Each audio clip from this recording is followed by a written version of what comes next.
बच्चों, आज हम नहीं कुछ इससे बढ़कर इस कविता का भावार्थ देखेंगे।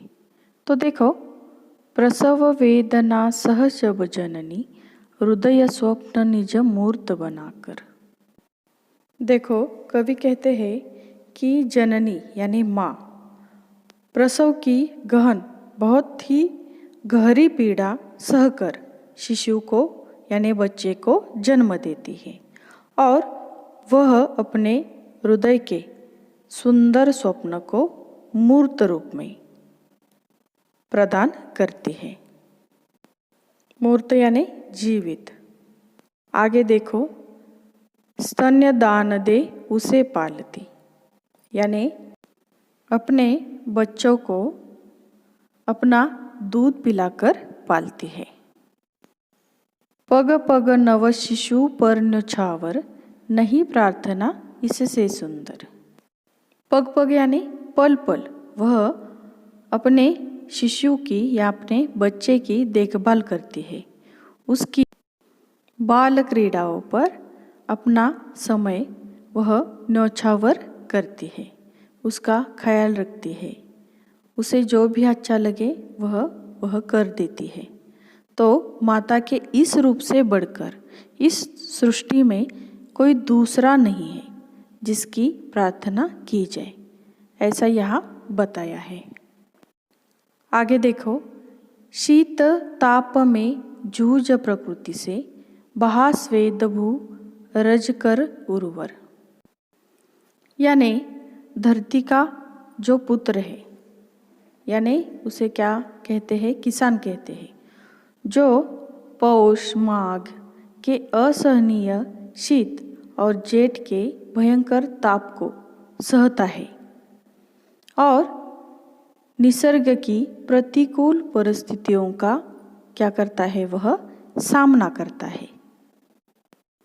यानी किसान धूप हो या ठंड हो उसमें भी अपने खेत में बहुत मेहनत करते हैं, काम करते हैं। आगे देखो, शस्य श्यामला बना धरा को जब भंडार कृषक देते भर, यानी अगर जमीन नापीक भी हो तो भी किसान क्या करता है, धरती में जी तोड़ मेहनत करके पसीना बहाता है और उसमें धान उगाता है, यानी वह धरती को उपजाऊ बनाता है। किसान दिन रात खेतों में काम करता है, भूमि को हरी भरी बनाता है, संपूर्ण संसार के लिए अन्न उपजाता है और अनाज से सबके भंडारों को भर देता है। और इसलिए कृषक यानी किसान के ऐसे मंगलकारी रूप से बढ़कर प्रार्थना के योग्य कोई और नहीं है, ऐसा इन पंक्तियों का अर्थ है। आगे देखो, कलाकार कवि वर्ण वर्ण को भाव तुलि से रज सम्मोहन, जब अरूप को नया रूप दे भरते कृति में जीवन स्पंदन नहीं प्रार्थना इससे प्रियतर। तो देखो, कवि कहते हैं कि कलाकार अपनी रंगों भरी तुलिका से अपनी भावनाओं और कल्पना को रेखाओं और रंगों के माध्यम से जीवित रूप देता है।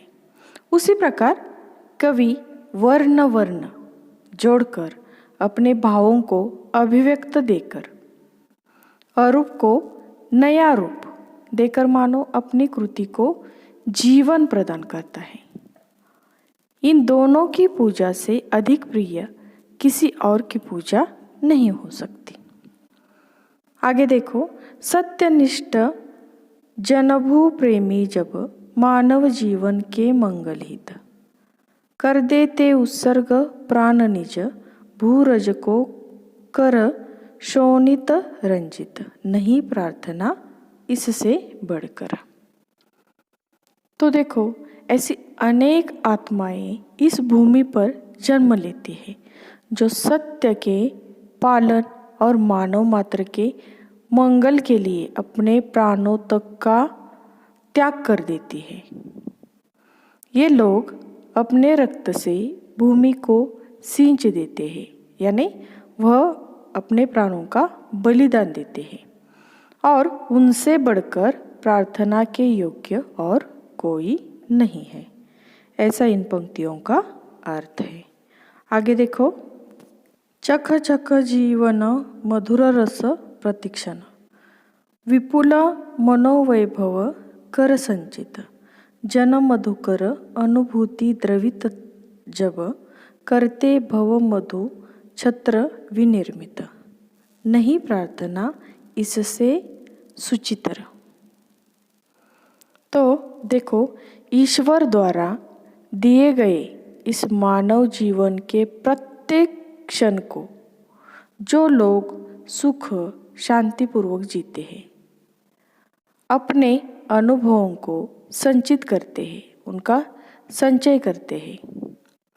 जिस प्रकार मधुकर, मधुकर यानी भौरा, तो जिस प्रकार भौरा मधु यानी फूलों का रस एकत्रित करने के लिए अपने छत्र का निर्माण करता है, और उसी प्रकार ये परोपकारी लोग भी अपने अनुभव रूपी मधु का संचय मानव मात्र के लिए करते हैं। जीवन के अपने अनुभवों से दूसरों को उसका लाभ कराते हैं।